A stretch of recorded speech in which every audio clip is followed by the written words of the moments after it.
Bom, seja bem-vindo a mais um episódio. Hoje aqui na Bolha eu tenho o prazer de receber junto comigo mais uma vez meu sócio, que está sempre ao meu lado aqui, entrevistando pessoas incríveis com histórias incríveis, Tomás. Boa, vamos que vamos para mais uma. Isso aí. Hoje a gente recebe aqui no Bolha, ou na Bolha, a gente ainda está definindo qual que é a melhor terminologia. Mas o importante é que a gente vai romper a bolha junto com você aqui. E o conteúdo de hoje eu tenho certeza que ele vai ser de grande valia e muito inspirador. Então a ideia é que a gente receba uma pessoa que vem transformando o estilo de mulheres e homens também. Sim. Boa. E transformando ali com as mãos e os pentes que ela utiliza, a autoestima, a beleza, a maneira de se enxergar como pessoa. E, enfim, cria da Zona Sul, vem da Zona Sul de São Paulo, é fundadora do As Miriams. Isso. Boa. Ela já vai falar, ela tá só trazendo a voz, daqui a pouco ela aparece para você. E, cara, é muito legal, eu tenho acompanhado por cima os conteúdos da rede social e é interessante, né? Esse movimento que ela tem feito. Então, além de transista, é criadora de conteúdo e, acima de tudo, empreendedora. Isso. Então, é de grande valia receber você, Vitória. Seja muito bem-vinda. Muito obrigada. Obrigado prazer. pela presença e vamos lá, vamos papear. Vamos sim. Prazer estar aqui. Prazer ter sido convidada para esse episódio. Uma honra. Boa. Muito bom. Boa, vamos começar então, né? Zona Sul, eu morei por muito tempo na Zona Sul. Na verdade, quando eu cheguei no Brasil, Zona Sul é a zona em que eu mais morei. Acho que morei uns 10, 12 anos na Zona Sul, né? Mas, puxa vida, você é cria da Zona Sul, né? Como é crescer na Zona Sul? E conta um pouquinho pra gente, assim, quem é você e que lugar da Zona Sul você cresceu. Eu cresci na verdade, eu não... Digo assim, fui criada, cheguei aqui em São Paulo, porque eu não sou de São Paulo, sou de Brasília. Opa. Cheguei aqui, eu tinha uns 11 anos, mais ou menos. E aí fiquei ali, próximo ali dos meus familiares, no Irene. Depois fui pra Zona Sul, que na verdade Irene ali é Zona Sul, né? Fui pro Santo Eduardo, e aí fiquei lá até uns 3 anos atrás. Tem 3 anos que saí de lá, mas a maior parte do tempo da minha adolescência, a fase de jovem, foi ali no Santo Eduardo, ali próximo do Embu das Artes. Boa. Ali um pouco do extremo da Zona Sul, né? Então Tem muitas personalidades que saíram dali, né? Sim. Ali é perto do Capão, Isso. é isso, né? Perto do Capão, isso. Eu morei ali atrás do Shopping Jardim Sul por muito tempo aí, né? Que legal. E conta um pouquinho pra gente, assim, você veio de Brasília, chegou em São Paulo aos 11 anos. Pra quem não te conhece, quem é a Vitória, né? Então, eu sou primeiramente filha da Miriam, que o salão é no nome da minha mãe, que as Miriams vem do nome da minha mãe, que é a Miriam, né? Que ela começou a trabalhar em salão, ela tinha 12 anos de idade, era manicure, e sempre teve essa paixão, mas nunca conseguiu, de fato, levar isso como uma profissão. E aí trabalhou CLT em muitos lugares, depois que a gente chegou aqui em São Paulo. E aí,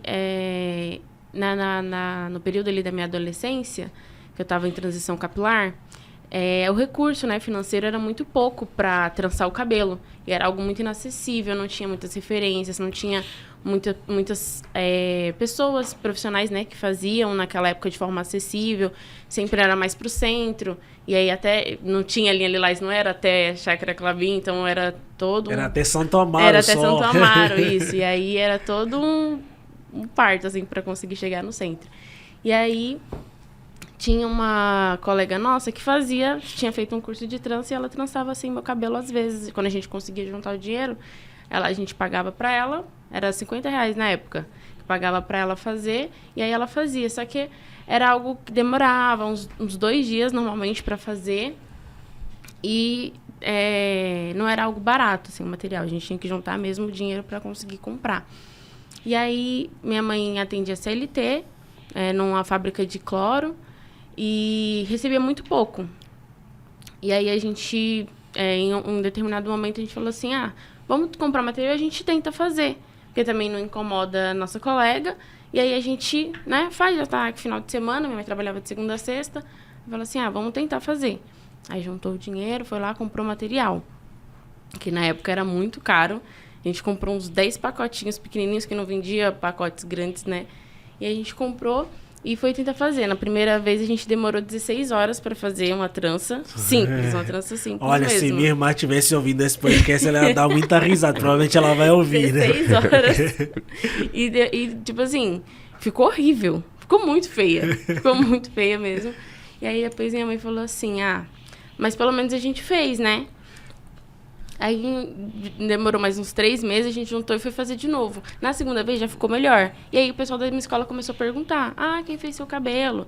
Minha mãe atendia também aos finais de semana, alguns clientes de mega hair, fazer progressivo em casa mesmo.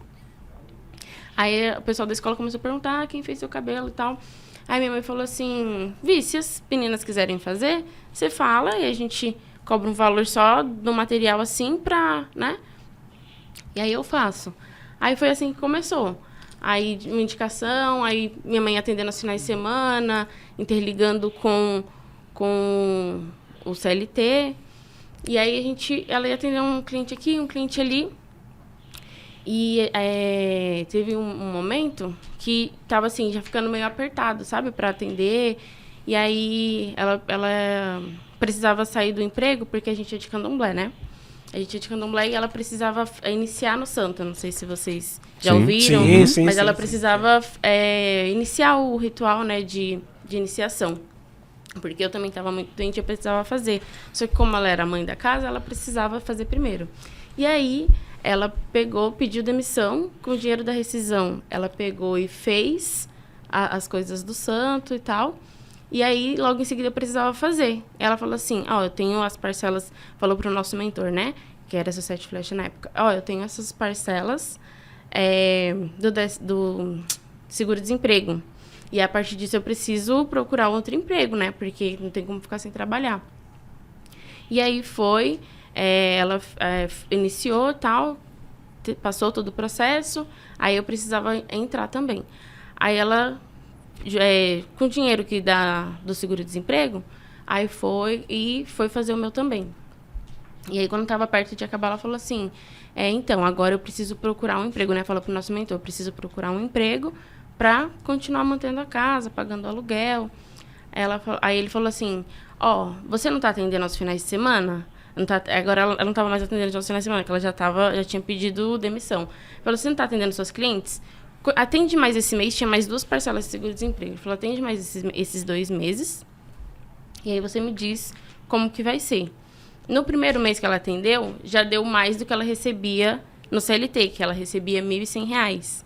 Então, ela já conseguiu fazer mais do que ela recebia no CLT. Aí falou assim, então, vamos continuar dessa forma. Aí, né, era mais ou menos julho, agosto. Continuamos, né, atendendo. Depois que eu saí, a gente continua atendendo. Um cliente aqui, um cliente ali, tudo de indicação. E aí, com o passar do tempo, né, aí a minha mãe falou assim, depois que passar dezembro, quando for em janeiro, eu não sei se a gente vai conseguir manter, porque normalmente em janeiro o salão é fraco, né? Ela falou assim, se precisar a gente vai vender água no Farol, tudo bem? Eu e minha irmã, que tinha, eu, Victoria, minha mãe Miriam e minha irmã Ana. Falou, não, tudo bem, a gente vai. Aí ela preparou até os isopor e tal pra gente ir. Quando chegou janeiro, a gente foi trabalhando e nem percebeu que nem precisou ir. E assim foi, a gente seguiu o atendimento boca a boca, 1 a 1, e aí foi seguindo, até o ponto da gente montar uma cartela de cliente bem grande, estruturar. A gente tem um salão aberto já há 7 anos. E a gente tirou o salão de casa, de fato, tem 3 anos, vai fazer 3 anos agora. Então, a maior parte do tempo foi atendimento na sala de casa. A gente começou literalmente com uma cadeira e foi aumentando os atendimentos. A gente tem um salão ali na Adolfo Pinheiro, perto da Estação Borba Gato, e a gente já atendeu várias pessoas famosas, cantores, artistas, tudo com base no nosso aprendizado mesmo. A gente não fez nenhum curso, foi tudo realmente desenvolvendo as técnicas, pegando o que a gente via, né, na internet, na época que tinha pessoal gringo que fazia, né? E as nossas técnicas, as maiorias, a gente desenvolveu tudo do zero. Que incrível, né? Que maravilhoso. E é muito legal ouvir o seu relato, porque ele é muito familiar, né? É natural para quem vem de comunidade, de periferia, ter uma história onde o empreendedorismo ele entra a partir de uma oportunidade ou de uma necessidade. Isso, que na verdade não foi uma oportunidade, foi algo pensado, de Exatamente. fato, né? Sim. Nasceu a partir de uma necessidade mesmo. E aí ele começa a se tornar, às vezes, a grande maioria das vezes, a renda principal, seja ela fruto de um convite a se retirar do emprego. Eu gosto de usar essa fala, porque eu fui convidado já também a me retirar e foi um dos impulsionadores, um dos pontapés para que eu viesse a empreender há 5 anos atrás. Mas sempre tem aquele medo, né? Que você fala assim, meu Deus. Sim. Eu pensava, né? Eu tinha, na época, uns 15, 16 anos. Eu falei, meu Deus, minha mãe vai pedir demissão. O que a gente vai fazer? Porque você nunca sabe, né? É muito incerto. Total, e não é natural, né? Pra gente é uma realidade onde, cara, eu não sei, acredito, ouvindo um pouco da sua história, e a gente vai falar mais sobre isso, acredito que são poucas referências familiares empreendedoras, né? Acho que bem poucas e às mesmo. vezes o empreendedorismo periférico, ele é o empreendedorismo onde você está sobrevivendo, né? Você está Exatamente. vendendo alguma coisa, você faz uma renda extra. Era muito comum na minha final da infância, início da adolescência, ter as vizinhas que vendiam Natura, Boticário, Avon, para complementar a renda, né? E que não deixa de ser um empreendedorismo, mas de fato não é uma renda que te sustenta. Sim. Então você complementa a sua renda. E é muito legal ouvir essa sua trajetória, e é uma trajetória de sucesso, porque de fato se foi possível se tornar uma renda principal, Sim. né? Mesmo que de maneira abrupta talvez, Sim. ou inesperada, mas assim, as coisas aconteceram e fluíram. E isso é muito louco, porque é o que você falou, o frio na barriga, como que eu posso dizer? É desafiador, né? Sim. Porque você não o CLT, por mais que ele... E aí, nada contra, tá? Pra você que tá assistindo que é CLT, nada contra CLT. Mas é aquela falsa sensação de segurança. Segurança, Ao mesmo tempo que você tá empregado, e aí, óbvio, né? A gente sabe que fazendo ou não fazendo, no final do seu mês, seu dinheiro salário vai tá tá lá. lá. Você tem uma previsibilidade. Exatamente. Mas eu costumo pensar que você ainda assim é um número dentro da corporação. Então, são negócios, né? Diferente de pessoas, são negócios. Então, pode ser que hoje você esteja empregado e amanhã não. O empreendedorismo, ele tem essa volatilidade. E aí, é muito legal ouvir isso, porque remete a algumas histórias do passado, mas a ideia é entender um pouco mais, né? E aí, como que você, Vitória, a partir da sua mãe, entendeu que aquilo ali também faria parte da sua vida profissional? Ou foi algo natural? Foi algo que aconteceu. Não era algo que eu previa pra minha vida. Eu tinha sonho de ser dançarina. E minha irmã queria ser veterinária. E aí acabou que a gente precisava trabalhar juntas, porque é um trabalho demorado, é um trabalho muito manual, que vai muitas horas. Então, não tinha como minha mãe atender sozinha. E, né, então, assim, ela sempre agregou isso à construção familiar, sabe? Então, ela ia atender um cliente, a gente sempre estava ali para auxiliar, para ajudar, e a gente foi desenvolvendo tudo juntas mesmo. Mãe, assim não tá legal, vamos fazer de outro jeito. Mesmo minha irmã odiando na época, agora ela ama. Uma Hoje profissional vocês excelente. trabalham as 3 juntas. As 3 juntas, isso. A gente não tem mais ninguém na equipe no momento, mas por escolha mesmo. A gente já teve um momento que teve 11 colaboradores, mas acho que empreendedorismo é muito isso, é errar e acertar. Então, quando você faz muitas contratações de forma errada, equivocada, tem que, às vezes, dar alguns passos para trás para entender, estruturar e retomar, né? Total. Sim, sim. E tem a parte da gestão, mas a gente vai chegar lá. Quando você conta sobre... principalmente essa parte mais voltada para estética, né, trança e tal. Eu sou de Angola, aí você falando que as primeiras duraram 16 horas, assim. Eu tive, há alguns anos atrás, eu levei a Tainá, minha esposa, pra Angola, e aí ela ficou muito admirada. Que você falando que não aprendeu não teve uma formação assim profissional, né? Eu acho que hoje, inclusive, tem algum tipo de formação. Tem sim. Mas esse é um saber muito ancestral, assim, né? Nossa, assim, as minhas irmãs cresceram, tipo, não foram a lugar nenhum. É como se fosse intuitivo, né? Exato. É como alguém que nasce perto do rio e naturalmente aprende a nadar, sim. né? Então era a mesma coisa, assim, ela foi, tipo, minha prima na altura com 12 ou 13 anos, trançou a cabeça dela assim, em, sei lá, 2 horas, assim, cara, e rapidinho, e tava incrível, assim, profissional. Ela falou, nossa, eu vou chamar todas essas irmãs pra irem pro Brasil pra se tornarem trancistas, assim. E aí, de lá pra cá, Vitória, você percebe que hoje tem uma valorização desse saber ancestral, desse olhar mais estético, assim, principalmente olhando pra comunidade de pessoas pretas? O que é que você tem percebido? Né? Tenho percebido que a cultura em si, porque é algo cultural, não tem como falar que não é, né? Não é somente uma profissão, é algo cultural. Tem sido valorizada, inclusive tem cursos profissionalizantes agora que são reconhecidos e que realmente você consegue ali adquirir um conhecimento estruturado para entrar no mercado, sabe? Sim. Inclusive a gente também dá curso profissionalizante, então é algo que a gente consegue passar, né? Então a cultura realmente está bem valorizada, o mercado é muito amplo, tem bastante oportunidade, tá bem estruturado, assim. Claro que pode melhorar, né? Sim. Agora a gente também foi reconhecido como profissão, ainda não tem como eu posso dizer? O KNAI para se registrar como não tem como se né? Isso, mas já foi reconhecido como profissão, então já é um avanço também. Sim. Puxa, perfeito. E que bom, né? Que bom que as raízes pretas cada vez mais estão sendo reconhecidas. Sim. Hoje, eu vindo para cá, não hoje, né? Mas com frequência, vindo para o escritório trabalhar, eu passo por uma região de escola, e aí eu vejo, às vezes, de manhã as crianças indo estudar, e é muito legal você ver as crianças com os cabelos naturais, com os cabelos cacheados. Eu tive uma época, eu me descobri homem negro com 19 anos. E aí eu cresci num lar branco que não tinha muito essa relação, né, enfim, de ancestralidade, desse conhecimento de fato negro. E aí quando eu me entendi um homem preto, eu falei, cara, deixa eu ver como que é meu cabelo. Porque na época da pré-adolescência para adolescência eu alisava o cabelo, usava alisante, enfim. Eu também alisei meu cabelo por muito tempo. Minha mãe começou a alisar meu cabelo, eu tinha uns 4 anos de idade, e alisei até os 13, 14 anos.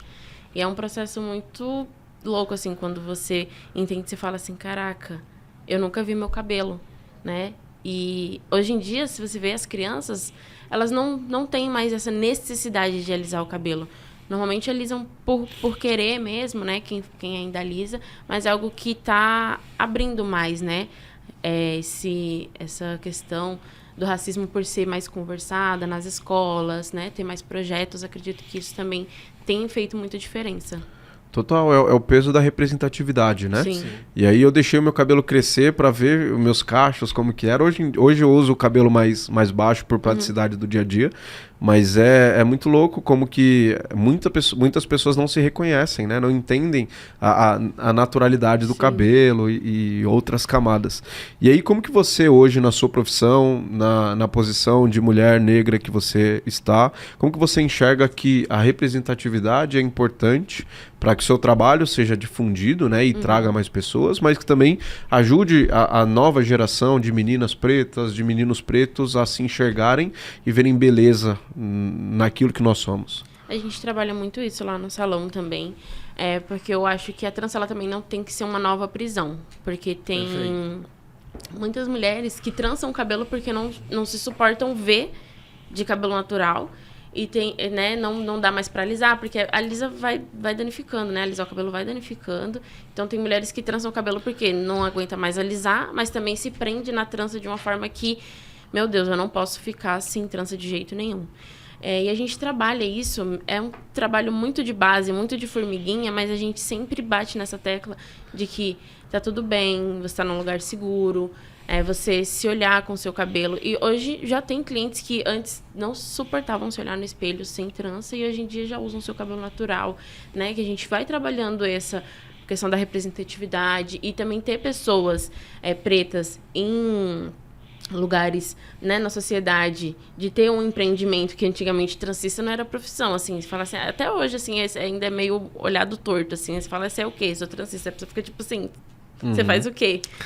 Né? Então, ver um empreendimento de sucesso de uma pessoa preta, de origem preta, com algo tão ancestral, acho que isso também dá uma firmada, assim, a pessoa fala assim, caraca, o meu povo também é capaz, sabe?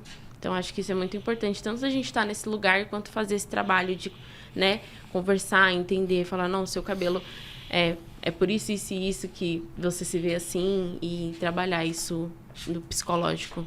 Total. E tudo começa no psicológico, né? Sim. E um episódio passado a gente falou muito sobre o psicológico, sobre autoestima. Sobre crenças, né? Sobre crenças que às vezes acabam nos limitando também.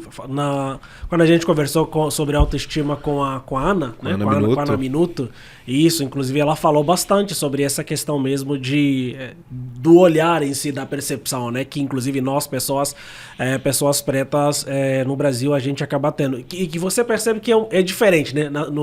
Conversamos aqui com a Milcar, por exemplo. Quem vem do continente, né? Como é o meu caso, a gente tem uma realidade completamente diferente, né? Geralmente a gente tem uma autoestima lá em cima, né? Independente das situações que a gente passa. Hoje mesmo, contei com o Gabriel aqui, mais cedo eu fui buscar, por exemplo, pedir comida aqui. E aí eu desci pra ir buscar e tinha uma pessoa lá embaixo. E aí eu tava vindo com a o que achei fala? que você era entregador. A sacolinha do iFood. Com a sacolinha do iFood patrocina a gente, né? Falar com o Denis, meu sócio aí, que é sócio do iFood também.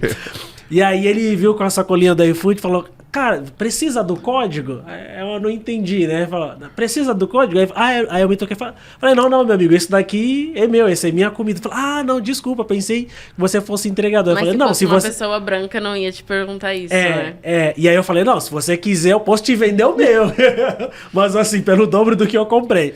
Então, assim, então a gente, até mesmo nessas situações, assim, e eu falo assim de maneira natural, assim, eu não saí de lá abatido, mas eu já revidei, já levei a conversa numa outra esfera. Então, assim, a gente tem uma percepção de realidade um pouco diferente daquilo que é a natureza aqui do Brasil. E aí, pra mim, é muito significativo, assim, ter essa troca, essa conversa com vocês, né? E aí queria entrar um pouco num aspecto, assim, que é realmente de negócio, quando a gente começa a falar sobre negócio, pessoas pretas empreendendo, quais foram as maiores dificuldades que você teve, assim, nesse processo de abertura das Miriams, né? Estruturar negócio, gestão, sei lá, problemática, assim, puxa, eu sou dona de uma empresa, quais são as principais dificuldades, assim, que você enfrentou nessa trajetória? Eu acho que, assim, a falta de informação que chega nas periferias, eu acho que é uma das principais, assim, coisas que podem travar alguém. Porque quando a gente começa a empreender, a gente acha que é só fazer o ato de serviço. Mas não, quando o negócio começa a crescer, você entende que você tem que entender de gestão, você tem que entender de marketing, você tem que entender de financeiro, você tem que entender sobre várias áreas que você nunca viu falar na vida. Aí imposto, nota fiscal, aí você fica assim, pera, gente, em que planeta eu tava esse tempo todo que eu não sei dessas coisas? Não é só receber dinheiro, né? Não é só fazer o serviço e receber. Então, eu acho que uma das principais dificuldades, assim, que a gente teve foi na parte burocrática, porque essas informações não chegam para as pessoas de periferia. E aí você, quando descobre, você já tá com o trem andando. Então, não tem como parar, de fato, entender. Não, você tem que aprender fazendo. Então, a maior parte de tudo que eu sei, assim, de gestão, que eu aprendi para estruturar o negócio, foi tudo aprendendo, errando, fazendo tudo na hora. Tipo, não teve aquele tempo de, vou me preparar, vou fazer um curso, vou entender. Não. Você vai fazendo e vai aprendendo. Então, acho que a principal dificuldade mesmo é essa falta de informação sobre essas áreas, sabe? De dentro de um negócio que a maioria das pessoas não sabem que existem. E é muito louco como é discrepante a realidade, né?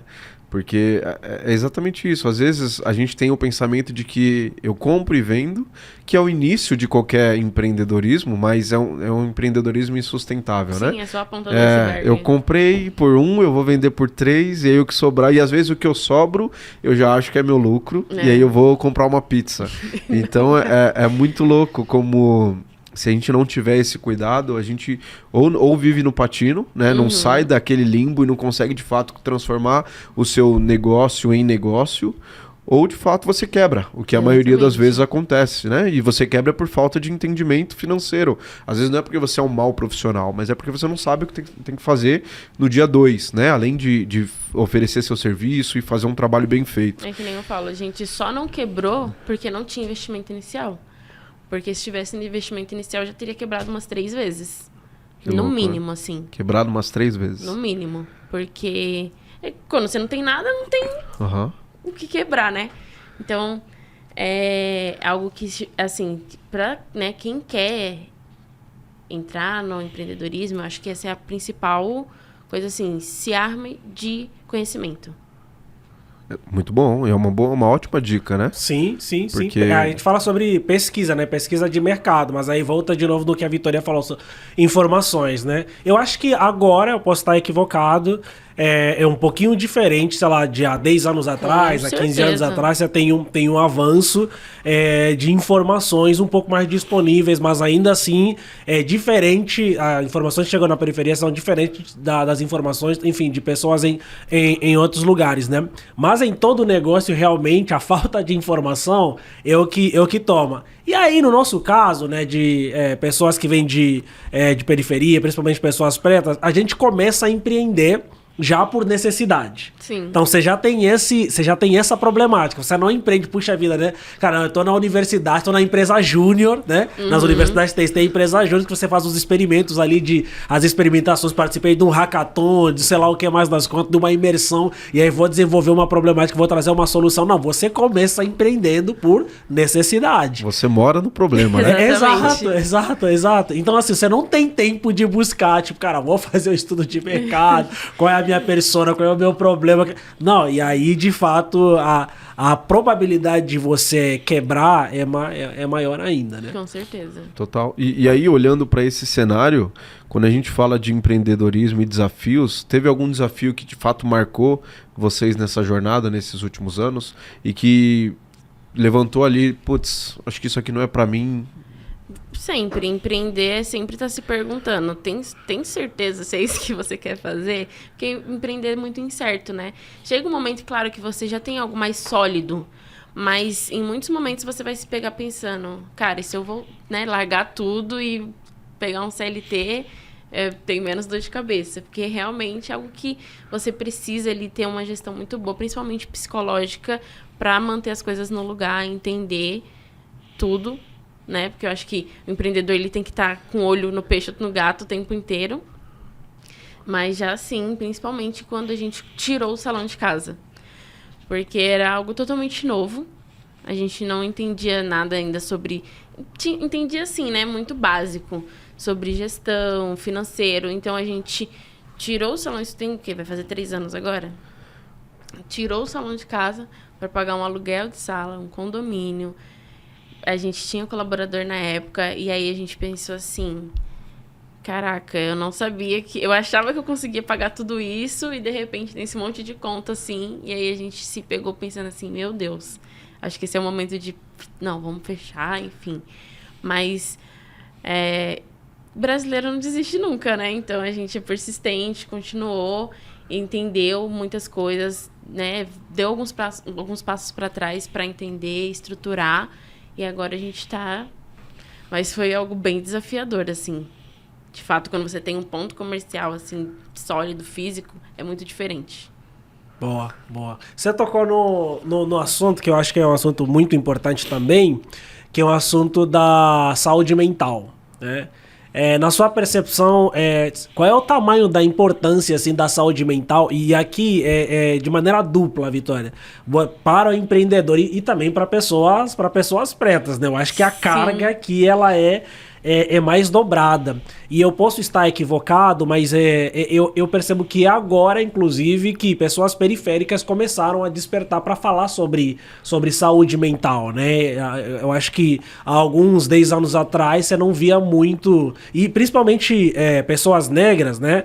Tanto mulheres quanto homens, nós somos treinados na capacidade de suportar tudo, né? Cara, você dá conta, Era você meio aguenta, fantasioso né? falar sobre saúde mental, né? É muito fantasioso, porque não se fala disso nas escolas, não se fala disso dentro de casa, ainda mais dentro de famílias pretas, né? Que nem você falou, o tempo todo foi treinado pra... Não, você aguenta, você é forte. Então a gente tem muito essa visão de que, não, a gente aguenta, a gente não precisa falar sobre isso. Boa. Mas é de extrema importância, assim. Acho que 1000% tem que estar com a saúde mental em dia, tanto para a pessoa física quanto para a pessoa jurídica. Porque a pessoa jurídica que representa é a pessoa física. Então, se a pessoa física tiver com a cabeça, né, fora do lugar, não tem como nada acontecer na jurídica. Sim. Tem uma frase que o pessoal fala bastante, que não existe CNPJ forte se o CPF tiver fraco, né? Ou seja, né, o bom desempenho da empresa, ele depende muito da maneira também como quem tá ali, quem é o founder, as pessoas que começaram, estão inclusive com a sua saúde mental em dia, Eu acho que depende totalmente, na verdade, porque... O resto, se você souber delegar, entender todos os processos, é muito simples. Mas o mais difícil mesmo é você, pessoa, sabe? Você tá bem, entender as coisas para direcionar da melhor forma. A hora que você deita a cabeça no travesseiro e os pensamentos vêm, né? E aí você tem que saber lidar com tudo isso, porque de fato é uma responsabilidade e é um peso, né? Nos últimos 5 anos de empreendedorismo, eu tive uma trajetória muito solo. O empreendedorismo, na sua totalidade, ele é solo, né? Dependendo é um lugar muito solitário. Sim, da maneira pela qual você inicia, e muito parecido com o cenário que você comentou. Eu vim ali de uma necessidade, encontrei uma oportunidade e fui crescendo ela. E aí hoje eu vivo um cenário um pouco diferente, onde eu tenho uma equipe, tenho um lugar muito parecido com o que vocês vivem. E aí pra mim foi desafiador e foi uma cadeira nova a se sentar, né? Sim. E aí se você não tem uma cabeça boa, ou pelo menos uma saúde mental em dia, ou isso te impulsiona ou te desestabiliza. E aí, quando vocês fizeram a transição de sair de casa e entender o que agora é o momento, vamos para um espaço, vamos colocar pessoas com a gente, qual que foi o sentimento, qual que foi a sensação, qual que foi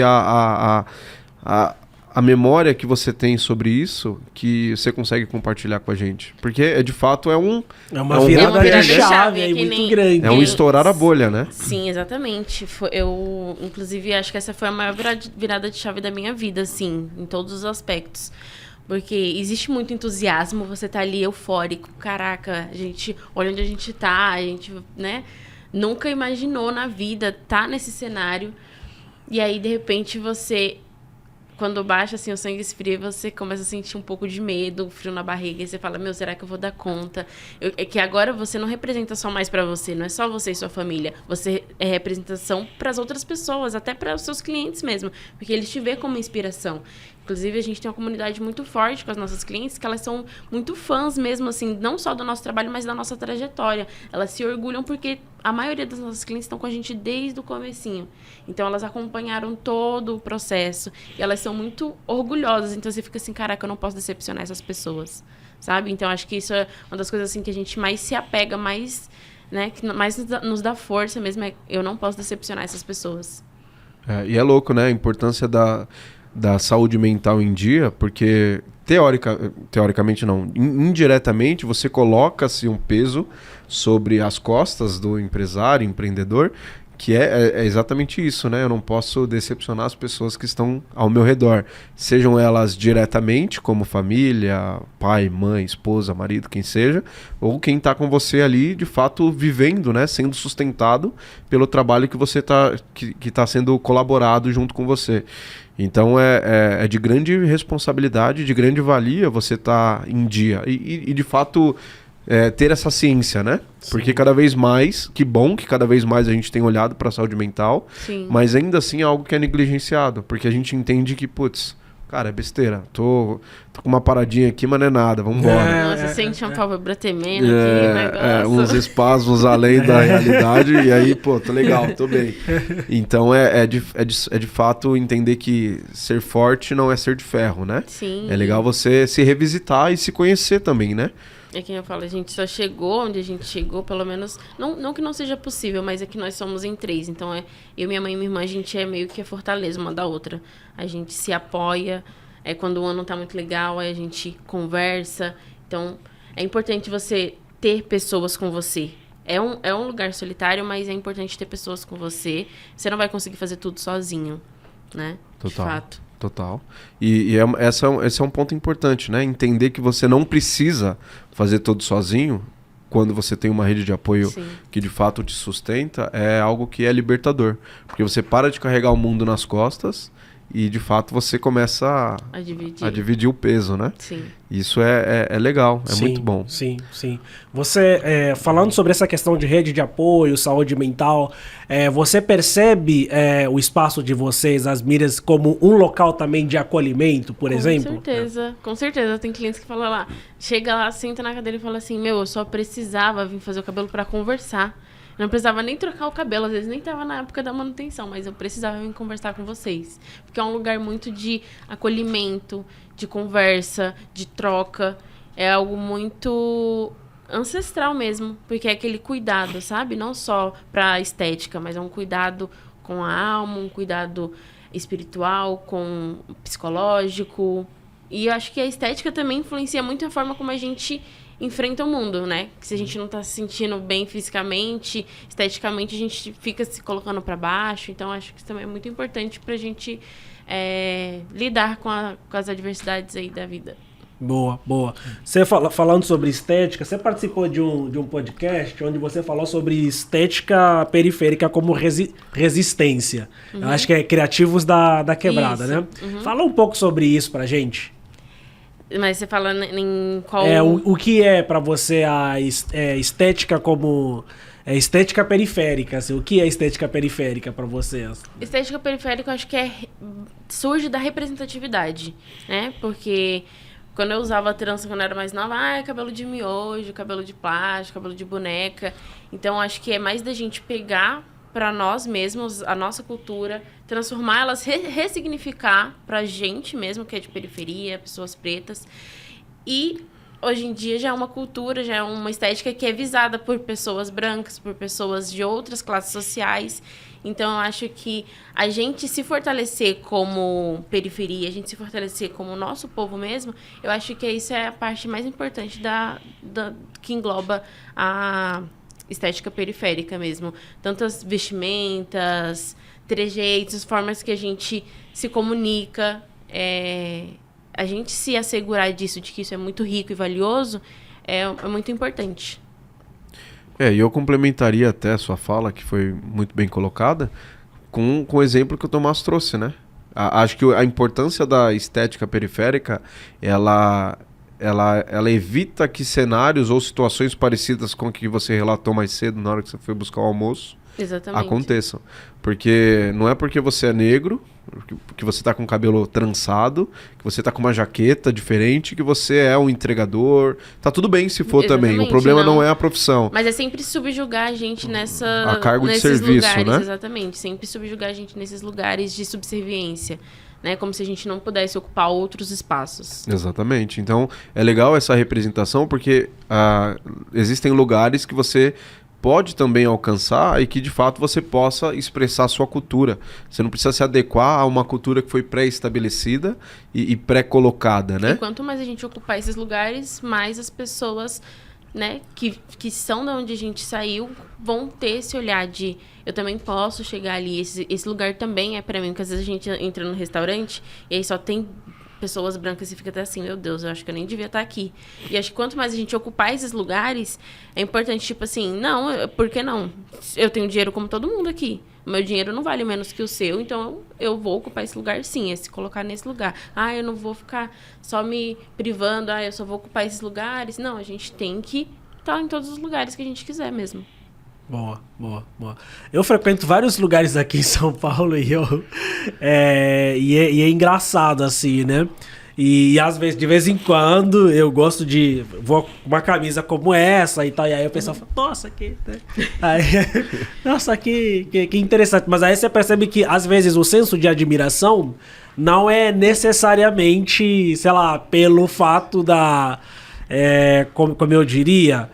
do tipo de tecido esse, não, mas é pelo fato de você estar ali. E aí, tipo, eu não me intimido assim, né? Eu sou uma pessoa que não me intimido facilmente, que nem né? pouco tempo depois que a gente mudou o salão, tava insustentável de ir lá pro Santo Eduardo e vir pra cá, um trânsito absurdo. A gente falou, a gente vai ter que mudar de casa. E aí a gente foi procurar, né, um apartamento ali mais próximo. E o condomínio só tinha nós de pessoas negras. Era engraçado, assim, a cara das pessoas quando via a gente no elevador, elas olhavam assim, tipo, oxi, como assim? E aí, até comentários, assim, pro porteiro, falando, nossa, essas meninas aí é estranha, né? Aí o porteiro chegou e comentou, falou assim, não, elas não são estranhas, são pessoas normais. E é muito... É engraçado como essas pessoas não estão acostumadas a ver pessoas como nós nesses lugares, assim, como se fosse uma coisa de outro mundo. É louco, né? Muito. Às vezes eu fico até sem palavras quando eu escuto algumas coisas assim, igual quando você me falou na hora do almoço. E como que isso afeta, ou se já afetou um dia, a sua autoestima, ou a sua maneira de se ver, a sua beleza? Como que você se enxerga nesse lugar, né? De mulher preta, que tá ali ascendendo na sua profissão e como empreendedor, estourando as bolhas. Isso em algum momento já afetou sua autoestima? Não? Como que você lida com isso? Com certeza. No dia a dia?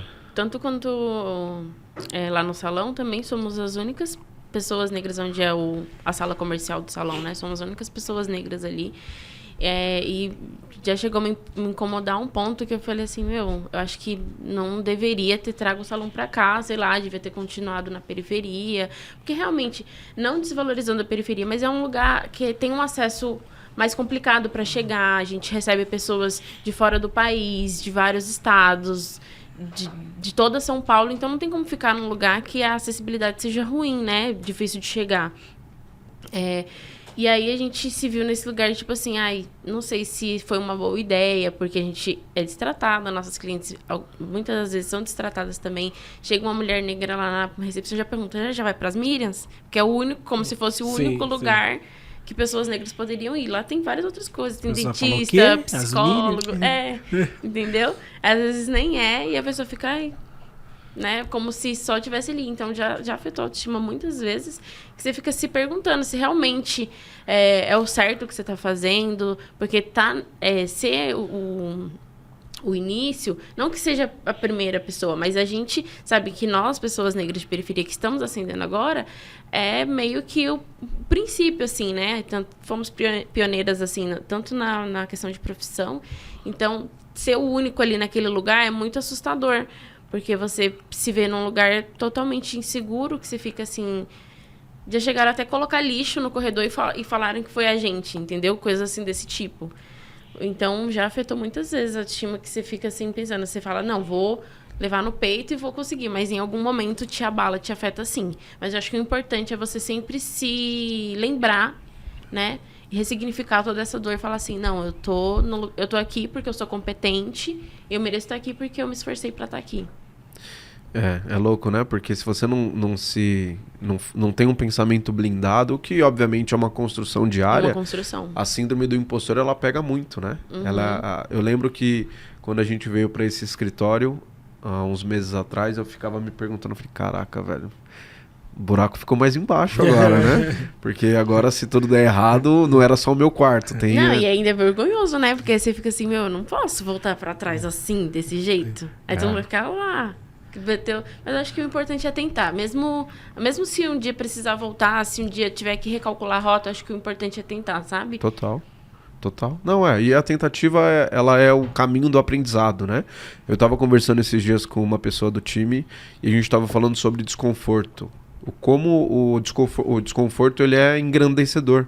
Porque ele te tira da zona de conforto, ele é desconfortável, mas ao mesmo tempo, se você estiver disposto e disponível, ele te ensina muito. Crescer dói, né? Crescer dói. E de fato, se mexer, você às vezes, cara, você não sabe pra onde você tá indo. Você tá num quarto escuro, você tá papeando aqui, tentando encontrar a luz, a hora que você encontra, tudo fica bem. Mas a hora que você entra no quarto e tá aquela escuridão, você fala, cara, a primeira coisa que faz é a pupila dilatar, né? E aí você fica com os olhos de 1000 jardas, como dizem. E acho que o significado de empreender é isso. É você ir mesmo com medo. É entrar num quarto escuro todo dia, né? Exatamente. É uma jornada de fé. Eu acho que eu digo que empreendedor que não tem fé, independente aqui do pressuposto religioso, né? Mas empreender, cara, é ter fé, acreditar em algo que você não tem certeza de, sei lá, o que vai acontecer amanhã. Eu digo também por experiência própria de outros negócios. Eu tenho uma editora. E quando eu comecei a editora, tipo, eu sou uma das poucas pessoas pretas e estrangeiras no Brasil que tem uma editora, inclusive, né? E aí, às vezes, quando a gente vai nas reuniões de mercado editorial, então é engraçado, assim, você vê só tudo é o padrão. Mas quando eu fui bater portas, assim, pra buscar investimento e tal, minha ideia de editora, o pessoal falou, não, que é isso é editora hoje, né? Quem tá lendo livro, na realidade Sim. do Brasil ainda mais e tal. Então, assim, você precisa estar muito disposto a ouvir muitos nãos, né? Mas ainda assim continuar acreditando que aquela ideia que você tem, ela é uma ideia que vale a pena, que é uma ideia pela qual vale a pena lutar, né, e persistir. Eu acho que essa é a grande sacada, é o que diferencia o vencedor do perdedor, né? Sim. Vencedor é quem continua tentando. Exatamente. Né? Partir... O seu sim é o que importa. Não importa quantos não você vai tomar, o seu sim é o que importa. Se você tá ali agarrado, com fé no seu sim, em algum momento vai acontecer. Ó, Muito bom. Frase muito boa. boa, vamos lá, vamos avançar aqui nessa conversa muito legal, assim. Você trabalha com diversidade, né? E aí você atende públicos muito diversos, né? Qual é a importância para você de trabalhar com diversidade e o que significa, assim, diversidade para você? Diversidade, para mim, é atender a todos sem exclusão, né? Principalmente públicos mais vulneráveis, como pessoas pretas, periféricas, LGBTQIA+. Então, a gente, né, tem essa abertura para que as pessoas se sintam acolhidas, né? Acho que essa é a importância de ser esse espaço, né? De ser esse espaço que acolhe, que está ali aberto a entender suas particularidades e te receber da melhor forma sempre, sabe? Porque não é o comum que acontece na maioria dos lugares, né? Às vezes, só por você tá com uma roupa diferente, aí já te olham diferente, você vai entrar numa loja. Se você não tá vestida conforme o que eu acho que sua conta bancária diz, então você merece ser tratado diferente. Eu acho que esse lugar de trabalhar com a diversidade é atender as pessoas como iguais. Boa. Muito bom. E na sua visão, qual é o principal papel da estética? Da estética, seja ela de maneira completa, para a mulher, para o homem negro, na sociedade que a gente vive hoje? Eu acho que é um resgate, na verdade, porque que nem ele falou, ele é de Angola e lá... Não existe racismo. Não existe racismo. As pessoas se veem bonitas como elas são. E já aqui no Brasil, não. Né? Conforme foi feita a construção do nosso país, que foi em cima de racismo, a gente aprendeu desde sempre, desde muito pequeno, a se odiar, se colocar para baixo. E a importância da gente tratar essa estética negra é realmente trazer de volta de dentro da gente esse olhar de se ver bonito, de se ver potente, né? Porque foi algo que nos foi roubado, não é algo que a gente não tem, é algo que realmente nos foi retirado. E aí você poder devolver isso para alguém é tão bonito, é tão... que transcende, assim, libertador, na questão, né? exatamente, não é nem questão de você trabalha por causa do dinheiro. Se fosse pelo dinheiro, nem trabalharia com isso, porque é algo que você tem que fazer muito para que os resultados aconteçam, sabe? Então, eu acho que é mais pela gratidão, sabe? Assim, de você ver no olhar do outro aquilo ali, assim. Isso mudou a minha vida, de fato. Bom, é resgate de identidade. Exatamente. Também, né? Eu acho que quero conectar aqui uma pergunta assim, sobre essa questão de resgate de identidade, que eu acho que é bem pertinente agora. Que tipo de estereótipo assim, sobre transistas você gostaria de quebrar? Aproveitando que nós estamos aqui conversando sobre isso, né? Você até, só complementando, né? O Gabriel trouxe aqui, não, cabeleireira. Você falou, não, transista, exatamente, né? Que nem quando a gente foi abrir empresa, não tinha transista, né? Pra registrar como transista. Porque a gente sempre tem que estar ali conjugado a algo que é padrão, né? Então, estereótipos tem de monte, né? Mas que não é profissão, de que a gente não trabalha, a gente tá brincando, de que nossa empresa não merece ser levada a sério porque, é transista, a gente nem sabe o que é transista, né? De que transista não tem compromisso. Fala assim, Pode marcar qualquer hora aí que eu vou chegar e vou fazer, como se não tivesse que levar a sério, sabe? Então, acho que tem muito desses estereótipos de que não merece ser levado a sério porque é uma profissão que, como não é reconhecida como médico, advogado, enfim, não está nas instituições de ensino, então não tem valor serventia, social, exatamente, né? não tem valor social. E que louco, né? Porque até aproveitando esse gancho, o que você traz de aprendizado da sua trajetória que pode ser transferido ou de fato trazido para as transistas periféricas que começaram como vocês começaram, que hoje usam a trança como uma renda, um complemento de renda, mas sonham em um dia ter o seu espaço. O que você pode trazer de fato ajudar essas pessoas a aterrissarem a ideia de que, cara, está no caminho certo? Eu acho que o principal ponto é você se levar a sério. Você tem que se levar a sério. Mas eu não tenho ainda uma cartela de clientes. Mas eu ainda não tenho um CNPJ. Mas não é isso que vai te fazer se levar a sério. Você tem que se levar a sério, você tem que impor os seus limites de horário, eu aceito isso, isso e isso. A partir daqui eu não aceito mais. Então, acho que impor os limites, a política da sua empresa, como uma forma que você trabalha. Então, esse é o ponto principal, se levar a sério. E como tinha dito lá na parte que a gente estava conversando de gestão, se armar de conhecimento, de entender das partes burocráticas, porque conhecimento é algo que ninguém vai te tirar.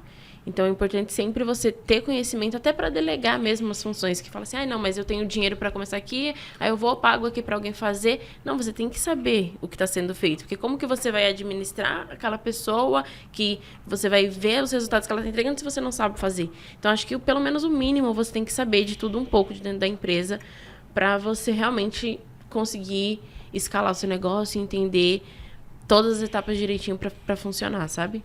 Boa. Acho que é o principal. Boa.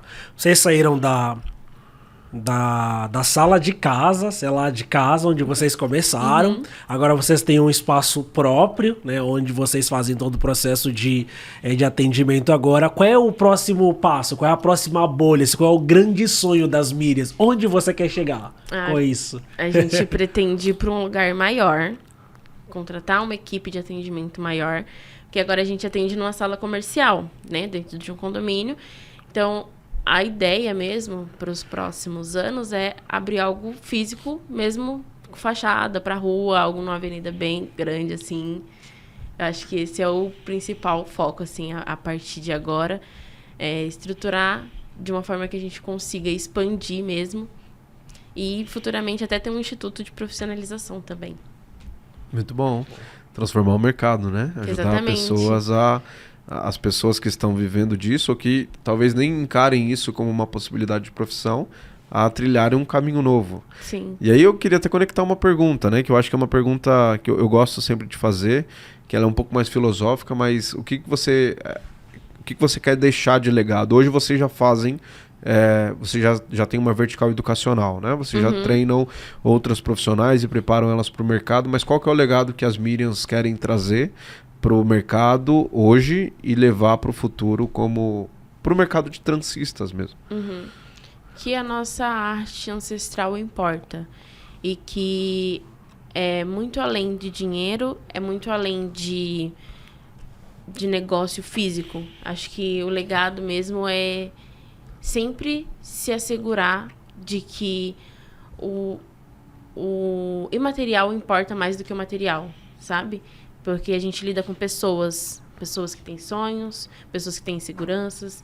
Então, eu acho que o importante é a gente lembrar desse ser humano que está por trás de tudo, sabe? Eu acho que esse é o ponto principal. Acho que quando a gente faz um trabalho bem feito, que conecta, o dinheiro ele chega automaticamente como consequência. Você não precisa correr atrás do dinheiro. Você soluciona o problema das pessoas e o dinheiro vai chegar. Então, acho que o legado mesmo é você focar na diferença que você está fazendo na sociedade. Boa. Eu gosto dessa última fala que você trouxe e, inclusive, é uma das falas que é um dos pensamentos que eu uso bastante para voltar sempre. Eu estou sempre voltando para Angola, levando vários negócios para lá.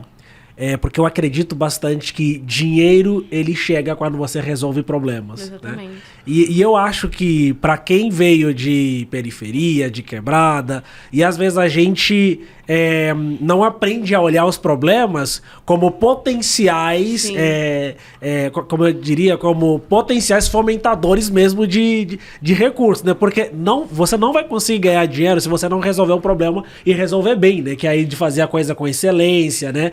De você buscar conhecimento, se capacitar cada vez mais. E aí eu vejo também que uma das questões que faz com que muitas pessoas, inclusive, acabam não tendo um tipo de sucesso, porque é muito relativo no empreendedorismo, é porque elas não querem resolver problemas. Elas querem fugir. Entram no empreendedorismo achando que vão ficar ricas, que vão ganhar muito dinheiro, e se você entra focando no dinheiro, você não vai sair do lugar, porque não é esse o foco que você tem que ter. Não é o dinheiro. Você tem que focar em resolver o problema das pessoas. Boa, boa. Muito legal, né? Muito boa conversa. A gente tá chegando no final da nossa conversa. Gabriel ainda tem mais uma pergunta. Eu tenho a minha, deixa eu gastar a minha. Qual foi a pessoa mais icônica que já pisou lá no solo das mídias, assim, que você falou, meu Deus, zerei o jogo, né? Estourei a bolha. Que já foi lá pra buscar os serviços de vocês lá. Quando a gente atendeu a Duquesa, foi algo assim que eu fiquei, caraca. Eu não sei se vocês já ouviram falar, mas é um nome que tá muito grande agora no rap feminino. É baiana, né? Isso. Ah, sim. E aí, quando ela procurou a gente pra fazer, eu fiquei assim, gente, realmente, olha, o negócio tá indo. Porque é algo que você não imagina, né? Que você começou ali de uma forma tão amadora que o seu trabalho vai chegar a ser reconhecido dessa forma. Então, com ela a gente já fez vários trabalhos importantes, como a capa da Capricho, que a gente fez, acho que tem alguns meses, não vou lembrar exatamente agora o mês, mas são coisas que você fica assim, realmente foi algo que me marcou muito, sabe? Você até demora a ficha de cair, porque é uma pessoa de grande representatividade, principalmente para o seu próprio público, né? Que eu acho que isso é o mais importante, você tá ali cercado de personalidades que estão dentro do seu nicho, que estão dentro da sua representatividade, porque não adianta nada. Por exemplo, atender uma pessoa totalmente fora da minha bolha, que não vai ser representatividade para minhas clientes, para o meu grupo. Então, acho que foi uma pessoa, assim, que eu fiquei mais impactada, assim, de receber uma mensagem e falar, eu quero fazer o serviço com vocês. Boa. Não, é legal a gente lembrar isso, porque isso é celebração de conquistas, né? Eu lembro, alguns anos, não, ano passado, assim, também foi uma bolha pra mim, quando o pessoal da Globo entrou em contato com a gente, pedindo pra gente participar do programa Conversas com Bial, em que os nossos livros passariam em rede nacional com uma conversa, um programa inteiro, assim, só para falar a respeito dos nossos livros, né? E eu acho que a gente precisa celebrar essas vitórias, assim, essas conquistas, e a gente precisa colocar elas bem na nossa memória, né? Mas muito bom, legal. Total, maravilhoso. E celebrar as grandes e as pequenas vitórias, né? A gente esquece, às vezes, afogado ali na corrida do sucesso, o quanto é importante os mínimos detalhes. Então, ter você com a gente hoje é uma vitória pro podcast, é muito legal ter histórias parecidas, né, com a nossa e com a de muita gente que vem da periferia. Então tá realizando esse projeto junto com o Tomás aqui ao meu lado também é uma grande vitória. Então é legal a gente perceber as micro... Sim. Os pequenos passos. Os pequenos passos, exatamente, que fazem a gente chegar onde a gente quer chegar, e que às vezes a corrida ou a sede ela é tão alta pra gente chegar onde a gente às vezes nem sabe onde quer chegar. Sim. Porque quando você chega lá, você fala, putz, era aqui? É isso. E, sabe, cadê aquele frio que você queria e não tinha? Então, viver o presente, né? O convite que eu tenho me feito muito recentemente é experimentar o presente. E é desafiador, porque você tá sempre, cara, queria mais. Nenhum corredor já começa correndo a maratona, né? Exatamente. Você tem que ir ali, começar de pouquinho e focar no presente. Eu acho que é uma das coisas que eu mais também tô me pegando, assim, pensando esse ano, porque a gente fica sempre na ânsia do mais, e qual é a próxima etapa, e focar no presente, comemorar, como você falou, comemorar as pequenas conquistas do dia a dia é muito importante. Não, é total. Eu lembro que quando a gente veio para esse escritório, eu fiquei, cara, que loucura, estourei uma bolha que eu inimaginável. E às vezes você tá tão anestesiado pelo cansaço, pela correria, tanta coisa na cabeça que você não consegue nem aproveitar a conquista que você acabou de fazer. Total. Já aconteceu algumas vezes da gente tá tão atarefada, tanto cheia de coisa que você fala assim, nossa, aconteceu isso, isso e isso, e eu não consegui nem parar para respirar, aproveitar o momento. Então, acho que se colocar nesse lugar de focar no presente é essencial. E a ansiedade da vida, às vezes, consome isso, né? A gente esquece o quão bom ou quão bem sucedido nós somos no presente. Sim. Porque se eu for olhar pro Gabriel de 5 anos atrás, eu não sou metade daquele Gabriel hoje. E eu tô vivendo muitas coisas que o Gabriel sonhou lá atrás. Só que às vezes é exatamente isso. Tô correndo aqui agora que eu não consigo ver que o Gabriel lá de trás talvez esteja aplaudindo esse de hoje, né? Então é legal você se revisitar, tirar um tempo de qualidade, entra muito no que a gente falou de saúde mental, né? Parar, às vezes ficar no ócio é importante. Pra gente que vem de quebrada, às vezes a gente não tem tempo pra parar, né? Você tá, cara, o tempo que você tá parado, você tá no ônibus, né? Você tá tirando um cochilo, aí você acorda pra descer no ponto e, cara, a vida que segue. Então, se dar esse momento é muito importante. E aí, a gente está chegando no final desse episódio, então eu quero fazer para você as 2 últimas perguntas. Então, vou fazer só mais uma, porque eu acho que elas são importantes. A primeira é, o que você vê como futuro para o mercado do empreendedorismo periférico negro, principalmente dentro da sua vertical? Como que você enxerga esse mercado para os próximos anos? Eu acho um mercado bem amplo, assim, que tem muitas formas de crescer, de crescimento, principalmente, não tá dentro da minha bolha, mas não tá dentro do meu nicho, mas principalmente no audiovisual, com muitas campanhas de marketing, né? As marcas estão contratando muitas pessoas, micro-influenciadores, pessoas que realmente estão mais de base, assim, então acho que existe um mercado muito amplo, assim, para crescimento em várias áreas. E principalmente no mercado de transista, né, na minha profissão, tem vários direcionamentos, como aplicação de lace, mega hair, tranças no geral, tranças na Goki. Você pode entender qual público você quer atender. Eu posso focar mais em trança na Go e atender mais o público masculino. Ou em tranças na Go mais voltado para o público feminino. Eu quero trabalhar só com aplicação de lace. Eu quero trabalhar somente com mega hair. Então é algo muito amplo e que está sendo bem valorizado e bem pago também. Muito bom. Mercado em ascensão, né? Exatamente. Que legal.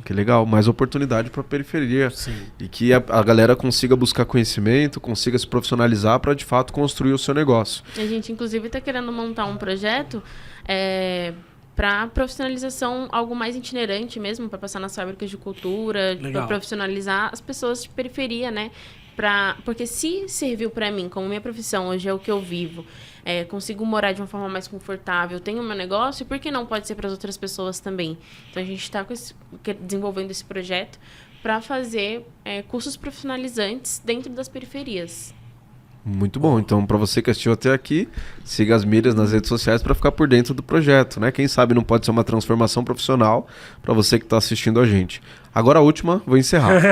Eu acho que o papo foi de grande valia. Eu estou muito contente com tudo que a gente ouvindo sua trajetória, ouvindo toda a caminhada que vocês estão traçando até aqui, chegando onde vocês chegaram, né? Vindo de onde vocês vieram. Isso é muito legal porque cumpre muito o propósito do projeto, do nosso podcast, que é de fato trazer essas inspirações para as pessoas que vieram ou que estão em lugares por onde nós também passamos ou viemos, né? Então isso é muito legal. E aí para você, o que é então estourar a bolha? Eu acho que estourar a bolha é você ser para os outros aquilo que você gostaria que fosse para você. E você olhar e falar assim, nossa, eu estou... A vitória do passado estaria orgulhosa da vitória do presente, sabe? E ainda mais da que virá no futuro, porque eu acho que a representatividade para o nosso povo é muito importante, de se ver naquele lugar, né? De ser um espelho para as outras pessoas. Então, para mim, furar a bolha é isso. Você está num lugar de representatividade para os seus. Boa. Muito bom. É isso aí. Muito bom. Então, independente se você é empreendedor, se você trabalha para alguma empresa, é de fato você ser a sua melhor versão. Exatamente. Dentro daquilo que é a sua vontade e realidade, né? Ainda mais na era digital agora, que a gente vive se comparando com os outros na internet, né? Acho que a gente tem que se comparar com a nossa versão anterior. Se você é melhor do que a sua versão anterior, isso já basta, sabe? Isso aí. Muito bom. Temos mais um episódio então, meu irmão. Boa. Foi muito bom. Boa. E pra gente encerrar, como que as pessoas te encontram nas redes sociais? @asmiriams. Isso aí. Como que as pessoas te encontram nas redes sociais? O Tomás Camba, em todas elas. E você, Gabriel? Gabriel Lima. Boa. Se você chegou até aqui, então, se inscreva também no nosso canal, compartilhe, porque tenho certeza que esse podcast vai inspirar muitas pessoas, assim como nos inspirou. Aquele abraço e até a próxima. Boa. Te vejo no próximo episódio.